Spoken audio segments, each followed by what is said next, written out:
Bonjour, pour J'aime Radio, tout d'abord, je vais vous demander de vous présenter. Alors, Jérôme Decroix, je suis coprésident de l'association Lorient en commun avec Florence Gourlet, qui est conseillère municipale d'opposition à Lorient. Alors, Lorient en commun, il y a deux entités. Il y a le groupe d'opposition Lorient en commun à la mairie, et puis il y a l'association Lorient en commun. Vous pouvez un petit peu nous expliquer la différence, et puis l'origine, et puis son objet? Bien sûr. Alors le groupe des élus est évidemment le résultat des élections municipales en 2020 et départementales en 2021, qui réunit donc les élus de la liste Lorient en commun, plus Chafik Achbila, Solène Perron, qui nous ont rejoints entre-temps. Parce que Chafik Achbila et Solène Perron étaient sur la liste Bien Vivre Lorient, qui était portée par Bruno Blanchard, et qui ils ont fait le choix de rejoindre le groupe Lorient en commun à la ville. Donc voilà, c'est le groupe des élus qui a pour rôle de voter en son âme et conscience, de répondre aux maires, d'interpeller, etc. Pourquoi ils ne sont pas restés dans le groupe de M. Blanchard? Parce que je pense qu'ils ont pris conscience, ils l'ont très vite compris, que ce qui nous a coûté la mairie en 2020, c'est la désunion, le fait de ne pas avoir réussi à arriver avec vraiment une liste qui rassemble toute la gauche au second tour. Et pour éviter finalement que cette erreur ne se reproduise, eh bien, ils ont décidé de ne pas attendre les prochaines élections municipales et on rejoint le groupe de gauche majoritaire, le principal groupe de gauche, qui est Lorient en commun. Et puis il y a l'association qui a été fondée en 2023, qui résulte de ce collectif qui était né des élections municipales et qui a deux objectifs, deux missions principales. La première, c'est relayer, accompagner nos élus dans leurs actions, faire en sorte de les aider à faire connaître leur prise de position. Et puis deuxième objectif, c'est permettre d'avoir des échanges, des temps de travail, de propositions également, en vue à la fois d'alimenter les élus au quotidien au conseil municipal et départemental, mais aussi en vue de la prochaine élection municipale. Alors cette association, elle est composée de qui? C'est une association dans laquelle on va retrouver des membres issus de tous les partis qui ont composé Lorient en commun en 2020, auxquels se rajoutent aujourd'hui des adhérents qui viennent de la LFI. Donc on a l'UDB, le Parti Socialiste, Europe Écologie Les Verts, le Parti Communiste Français. Nous avons des mouvements citoyens, des gens de Lorient Transition par exemple, quelques-uns qui nous rejoignent qui étaient à Lorient 2030 avant. Donc on a vraiment cette dynamique d'union, de rassemblement des gauches et de l'écologie à Lorient autour de cette association. Les adhésions sont toujours possibles, donc par le site internet lorientencommun.fr, il y a une page adhésion, ou par la page Facebook ou sur Instagram, on a un formulaire, donc soit on peut adhérer directement en ligne, ou télécharger le formulaire, le remplir et puis envoyer par la poste tranquillement son adhésion. Alors Damien Girard s'étant de fait retiré de la candidature à la mairie, qui pour la tête de liste? C'est une bonne question, mais aujourd'hui on n'en est pas là en fait. La question de la tête de liste, elle se posera évidemment, mais elle se posera plus tard. Aujourd'hui, nous ce qu'on veut, c'est construire le collectif, construire les conditions du rassemblement, permettre, c'est notre objectif de l'automne, on va dire, d'avoir une méthode acceptée par toutes les composantes de Lorient en commun pour rédiger ensemble un projet qu'on veut novateur, qui va évidemment se baser sur ce qu'on avait pu proposer en 2020, mais il y a des choses qui ne sont plus valables, qu'il faut mettre à jour, et puis il y a des nouvelles idées. Voilà, donc un nouveau projet, et puis de ce nouveau projet découlera également une méthode pour désigner une équipe qui portera cette idée-là. Donc aujourd'hui, la question de la tête de liste, elle ne se pose pas encore. Alors, elle ne se pose pas encore.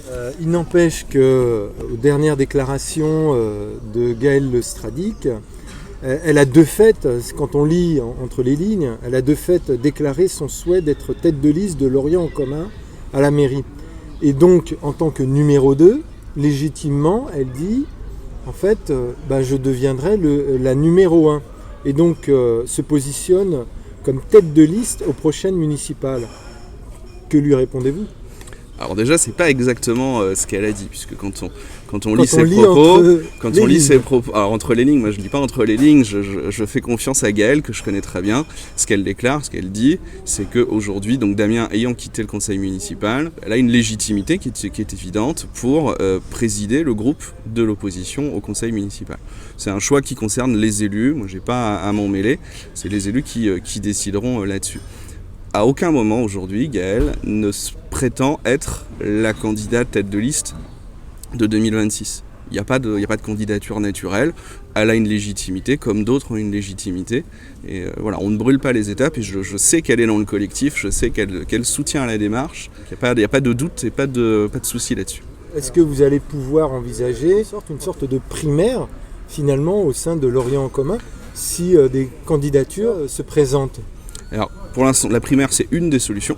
Voilà, c'est pas tranché puisque ce qu'on veut, c'est vraiment réussir à mettre en place une méthode. C'est pour ça qu'avant les européennes, de mémoire, c'était le 31 mai ou le 30 mai, petit doute sur le jour exact, mais peu importe. On avait fait à la Maison pour tous une réunion pour écouter les expériences des élections municipales de 2020 de 2 villes, à Quimper, gagnées par une liste d'union de gauche portée par les socialistes, et puis à Auray, liste d'union de gauche portée par une écologiste. Et dans ces 2 cas de figure, ils n'ont pas fait de primaire, mais ils ont eu des méthodes de désignation, y compris de la tête de liste. Dans les 2 cas, ce sont des femmes d'ailleurs, qui nous ont paru extrêmement intéressantes, extrêmement novatrices, et qui vont nourrir nos réflexions de l'automne, de se dire comment est-ce qu'on fait à Lorient. Donc la primaire, peut-être, ça peut être une solution, mais il y a d'autres façons de faire. Il y a l'élection sans candidat, il y a le comité des sages, comme ils ont appelé ça à Quimper. L'idée, c'est vraiment que les partis sont évidemment présents, ils ont un rôle essentiel dans cette désignation, avec les citoyens, et que la méthode, elle doit être acceptée au préalable par tout le monde.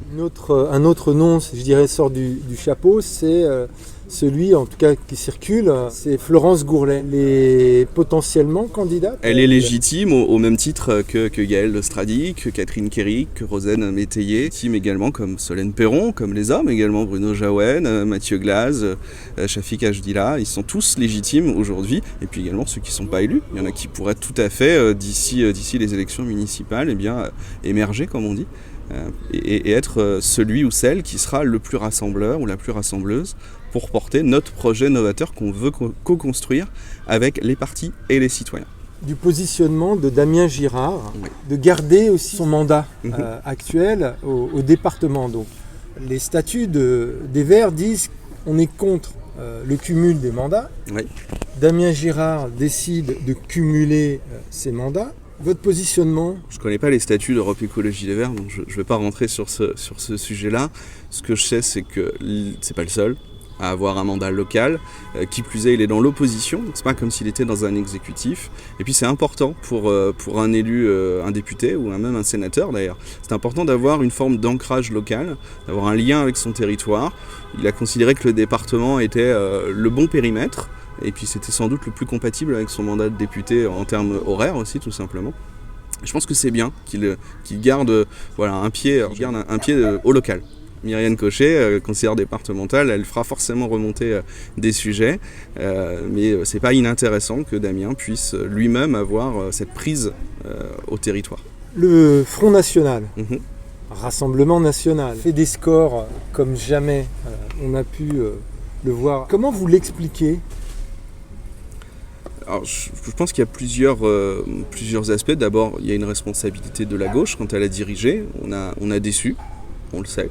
On l'a dit plusieurs fois pendant la campagne. D'ailleurs, Damien, durant la campagne législative, l'a dit haut et fort. On a déçu, on a une responsabilité forte avec le nouveau Front populaire de ne pas décevoir, d'être au cœur de l'action et de répondre aux préoccupations des Français. Et puis, il y a un certain ras-le-bol des Français, pour reprendre l'expression d'un François Ruffin. Je pense qu'il y a beaucoup d'électeurs qui sont les fâchés pas fachos, ces gens qui en ont marre, qui voient que leur situation elle ne s'améliore pas, qu'Emmanuel Macron ne répond pas à leurs problématiques, et qui se disent on a essayé la droite, on a essayé la gauche, ça n'a pas marché, pourquoi pas. Et moi j'entends ce message, mais je ne peux pas le cautionner, parce que je considère que l'extrême droite c'est un danger mortel, mortifère pour la République, et puis pour les droits humains, les droits fondamentaux, les droits de la femme notamment. Certains disent en effet qu'on les a pas essayés, on n'a pas essayé le Rassemblement National. Il n'empêche que il est à l'exécutif de certaines villes. En tout cas, c'est un discours qui a lieu parce que les gens finalement font la différence, c'est légitime, font la différence entre une collectivité territoriale et puis l'État, où ils ont le sentiment que finalement on ne répond pas à leurs attentes ou qu'on ne les comprend plus. Et ils ont l'impression, ils tombent dans le panneau, j'ai envie de dire, de l'extrême droite qui a changé son visage, qui a essayé de se montrer un peu propre, comment dire, exemplaire. Et puis on voit bien avec les législatives que le vernis, il a craqué de partout, parce que la réalité c'est que l'extrême droite, elle n'a pas changé. Quand on voit l'attitude du président Emmanuel Macron refuser une candidate qui faisait un petit peu consensus au sein de Nouveau Front Populaire, est-ce que ce craquement qui se situe en national, on ne le retrouve pas un petit peu en local, au vu des dernières déclarations des uns et des autres dans la presse? Comme la gauche, le seul point où elle est d'accord, c'est de ne jamais s'entendre. Vous ne favorisez pas, de par cette attitude-là, finalement, le vote du Front National, indépendamment de l'attitude du président Macron, qui n'a eu de cesse, en tout cas, de créer un boulevard pour l'avènement du Front National non, la plus haute tête de l'État. Je ne crois pas qu'on favorise cela, puisqu'au contraire, j'ai le sentiment que le Nouveau Front Populaire, alors ça a pris du temps. En même temps, quand on regarde choisir une personnalité rassembleuse qui soit capable de porter un gouvernement sur le projet du Nouveau Front Populaire, c'est pas quelque chose qui peut se décider comme cela. D'ailleurs, on l'a déjà vu dans le passé. Emmanuel Macron, lorsqu'il était majoritaire, a parfois mis plusieurs semaines à désigner son Premier ministre. Ce choix, en soi, n'est pas un retard. Voilà. Aujourd'hui, ce qu'on constate, c'est qu'Emmanuel Macron, il est dans une forme de déni démocratique. Il refuse aujourd'hui de reconnaître qu'il a perdu et que la force arrivée en tête qui gagne les élections, c'est donc le Nouveau Front Populaire. Certes, on n'a pas une majorité absolue, mais on a gagné les élections et on doit avoir la charge de composer le gouvernement. Voilà. Aujourd'hui, on n'est pas là-dedans. Localement, moi, à Lorient et sur le pays de Lorient, j'ai le sentiment que le Nouveau Front Populaire, il est toujours uni, on se rencontre toujours, on échange toujours. On a toujours cette volonté commune. Et moi, avec Lorient en commun, c'est véritablement ma boussole. L'unité, le rassemblement de la gauche et de l'écologie. La volonté, c'est vraiment d'anticiper, de travailler en amont sur les sujets, de se mettre d'accord sur les méthodes, de manière à ce que la municipalité, enfin en tout cas l'élection en elle-même, soit non pas une étape, mais se fasse de façon naturelle. Voilà, puisque les choses auront été calées, on aura l'objectif, c'est d'avoir vraiment ce projet novateur collectif, écrit en collectif, avec une équipe décidée ensemble et qui rassemble. Et à partir du moment où on a une équipe qui rassemble, avec un projet qui rassemble, il n'y a pas de raison que ça ne roule pas. Ma phrase un petit peu du moment, c'est seul on va vite, mais ensemble on va plus loin. Merci beaucoup pour J'aime Radio. Merci.